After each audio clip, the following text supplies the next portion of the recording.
A sharp, rasping laugh cut through the office's stillness, grating like a scavenger bird's call over a barren wasteland. "Clear out your desk. You're done," my boss roared, his voice booming for the audience, laced with exaggerated disdain. Every eye in the room turned to me. "Stealing company funds. You're finished." He stood tall, his outrage a facade, his pleasure evident, a man who wielded cruelty with surgical skill. Next to him, the CEO's son, Tyler, flashed a smirk that drank in the moment, like a kid savoring a forbidden sweet. "My father's already called the police," he added, his voice rich with glee. I kept my stare locked on the blinking numbers on my screen, as if formulas could untangle this ambush. My coworkers stood frozen, their faces caught between disbelief and silent relief that the blade hadn't swung their way. "What, no begging?" my boss mocked, tilting his head with false pity. "No defense, you pathetic accountant? Is fear choking your words?" A pile of documents hit my desk with a thud. "Termination, effective now. Sign or face prosecution." I didn't move. My heartbeat stayed steady, eerily calm. The moment Tyler had walked in, the reality had snapped into focus. This wasn't about missing money. This was personal. Tyler and I had never been friends. Our connection ran deeper, more primal. A shared instinct, two predators circling the same narrow ground, each waiting for the other to falter. Months ago, I'd noticed irregularities in the financial logs. A transaction erased here, an unaccounted expense there. The patterns were too deliberate, too calculated, and they always traced back to accounts tied to Tyler. I didn't confront him. I didn't drop hints. I just watched. Then 2 weeks earlier, a misrouted email appeared in my inbox. An internal audit alert, my name marked as the main suspect. No sender listed, but none was needed. That same day, I overheard Tyler in the break room, his voice hushed, chuckling with my boss. The trap was obvious before it sprang. But knowing didn't soften the bite when the betrayal landed. Now caught in the office's glare, they thought they'd cornered me. They saw me as prey. I didn't sign their forms. I didn't argue. Quietly, I tidied my desk. Not with the panicked disgrace they expected, but with measured precision. For the past month, I'd been building my retaliation.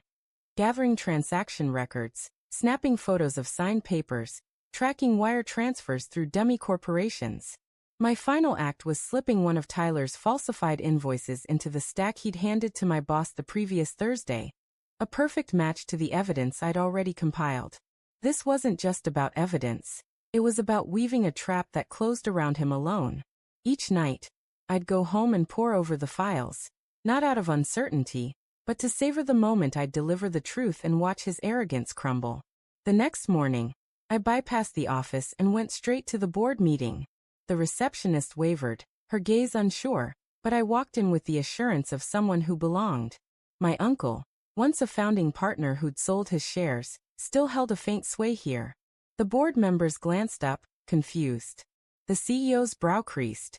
I placed a sealed envelope at the table's center. "Your son's work," I said, offering no more. They opened it. The room's mood shifted. Pages flipped, expressions tightened. The CEO's voice dropped to a low mutter as he reviewed the account transfers. "These they point to his personal LLC." No one looked at me. They were too busy weighing the consequences, the fallout. As I turned to leave, Tyler stood in the doorway, his smirk gone, his face pale. "What did you do?" he murmured. For the first time since the day before, I met his eyes. I showed them the truth. 20 minutes later, they called me back to the boardroom. Tyler was gone. The CEO began to speak, a blend of apology and bargaining, but I cut him off. "You'll publicly clear my name." It was a command, not a request. He nodded once. "And you'll issue a press statement about your son's firing with cause." A long silence followed, pride battling necessity. Then another nod. As I moved to leave, Tyler lingered outside, looking as if time had aged him in minutes. "You could have just talked to me," he said. I stepped closer, our gazes locking. "I did. Yesterday, in front of everyone. You grinned." He flinched, a subtle recoil, the kind that revealed a deep cut. I didn't go back to my desk.